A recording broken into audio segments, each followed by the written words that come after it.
Tanin! Ayan. Marga!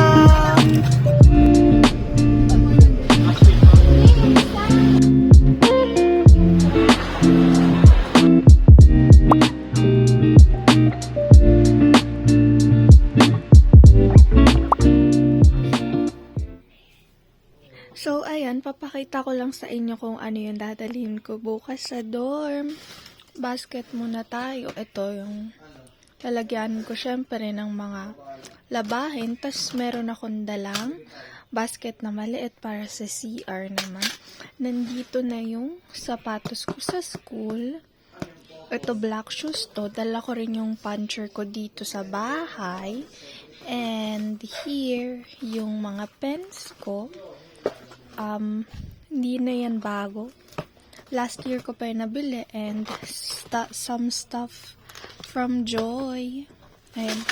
Nandito yung ay sige, huwag na natin buksan kasi baka matagal lang. So, eto, meron na akong shampoo dito. Shampoo and conditioner tea tree to bago. Ingay ni Buboy, sorry. So, bago yan. I mean, bago kong itatry. Kasi, nabili lang namin yun sa Lander. Sale kasi. Tapos, ito rin, toothpaste. Ito, lalagyan na ng sabon. Bale, dito yan. Mapupunta lahat. Tapos, meron lang, ito. Tanin. Ito ay lalagyanan ko ng kutsara tinidor kasi magbabaon ako sa school dahil hindi nga ako sanay bumili sa canteen at ayokong nakikipagsiksikan talaga. And ito yung file organizer ko. Last year pa yan, i-reuse ko na lang kasi pink. You know, lahat naman ng gamit ko ngayon is color pink. Ito, documents lang. Dinala ko lang yung iba for in case na kailanganin ko. So, yun lang lahat nung sa basket. Tapos, dadalhin ko rin tong bag ko. Yan. Pero, hindi yan yung school bag ko. Emergency, kung gusto ko lang ganyan na bag. Here naman, sa may eco bag na Mr. DIY pa, is another sapatos. Dalawang sapatos ko yung dadalhin. And, ito yung aking tumbler na color pink din.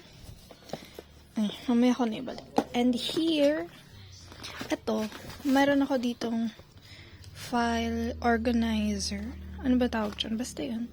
Tapos dito, loob niyan is para mga papel lang dun. And here naman, ito yung both na malaki na bag. Nadadalhin ko kasi puro to damit and medyo mabigat siya. Ayan. Open natin. Ayan, tenen. O, diba kitang-kita nyo agad yung underwear ko. Sabi ko sa inyo, mga damit lang yan. And here, mga binili kong mga tali. Meron pa ako ditong beauty milk. Not sponsored, syempre. And panyo. Sabon, dito yung iba. And ito mostly pambahay. And ito yung pinakamalaking bagahin natin for today. Tanin! Ayan, puro damit. Ito, guluhin natin onti-onti lang kasi naligpit ko na to. Ito yung kumot ko na nabili ko sa Landers and excited na akong gamitin yan. Itong mga pants kasi masusot ko to sa school. Ayan. Ito, hindi ko siya masyadong nagagamit. Actually, itong mga pinagdadala ko. Kagaya nitong mga palda, hindi ko yun sinusuot dito. Kasi hindi ko alam kung paano siya isa-style. Pero dadalhin ko siya doon kasi baka doon sa school, pag pupunta ako, masusuot, I mean. And here, yung mga pang lakad ko, 'di ba? Onti lang siya. Ayan lang, ayan. Ito, nagdala ako more on t-shirt kasi Syempre, sa school naman ako pupunta. Ito, may dress din. Ito, dress din to. Towel. Yan, isa lang yung towel ko, kaya bahala na. Balik na natin to. At bukas, ayun yung mga dadalhin ko.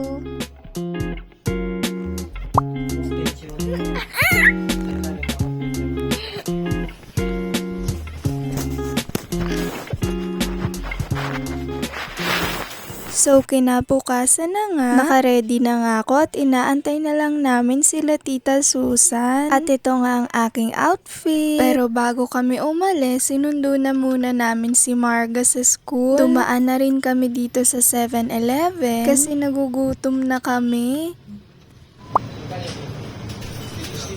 Galing na kaming 7-Eleven, tapos bumili lang kami ng snacks. Ito para kay Marga, cheesecake, tapos Presto. Ito, bumili ako nito. Itong ham and cheese melt. Tapos kay Buboy. Bakit na ba? Lentong, ayan kay Buboy. Big Bite. Tapos, itong Nesty. Sobrang init. Nakikita nyo ba yan?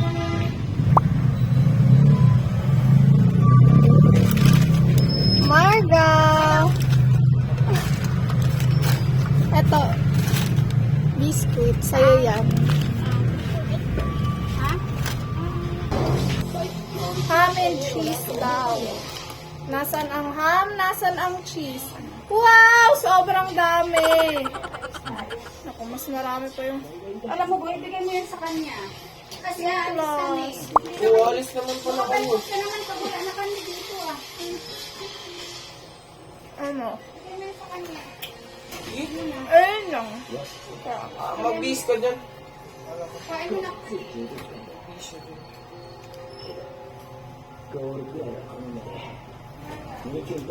At ayan na nga, paalis na kami. Bandang 12 PM na nga ito. Puno nga itong sasakyan sa amin.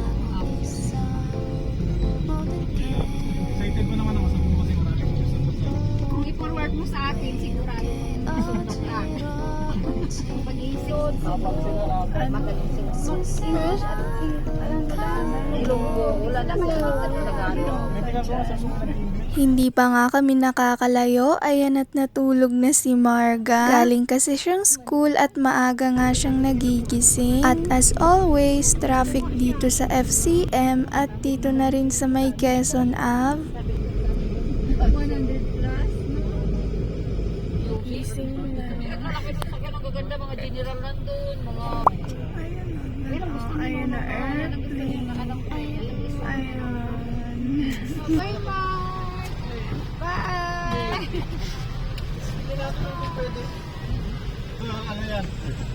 Ay, plastic baon yun. Yan lang yun. Dito lang. Nandito nga pala kami sa may airport para ihatid si Kuya Ma. Ngayon na kasi yung flight niya pabalik sa may work. Pero mamaya magkikita-kita pa rin naman kami.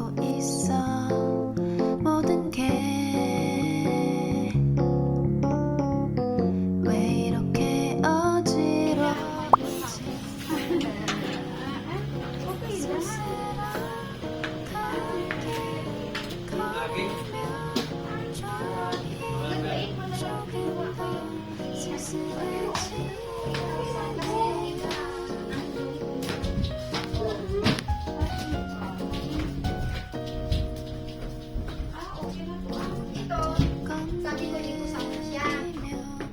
Di, yung phone, binaba ko lang. Dito na lang yan. After nga sa dorm, bumalik kami ulit dito sa airport at nagparking na nga kami. Kasi dito na rin kami kakain.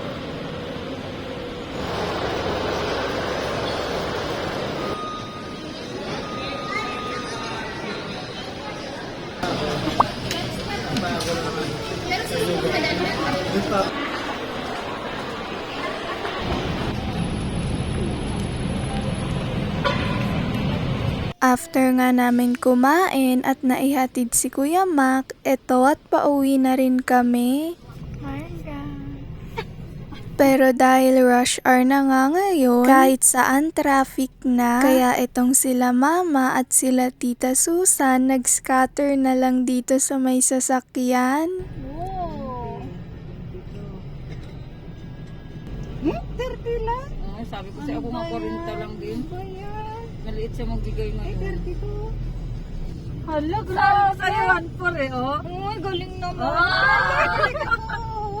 1-4-40 sabi ko sa'yo, kaya hindi ako sanay sa mga 60 lang na mga panalo eh. Kami hindi sanay. Grabe, 1-2. 1-6 na ang kwarta ko. 1-4. Magkano kapital mo kanina?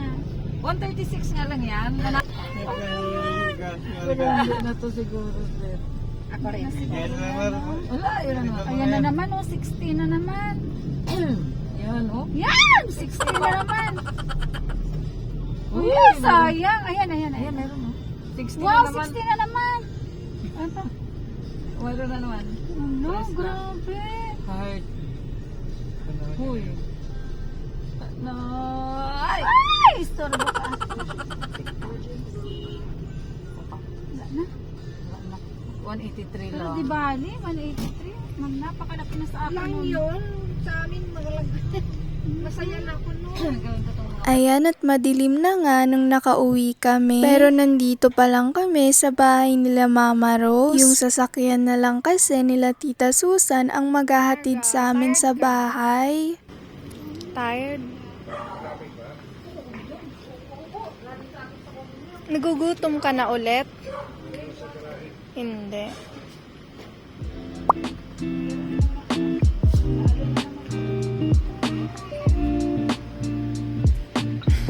Wala tuyo na.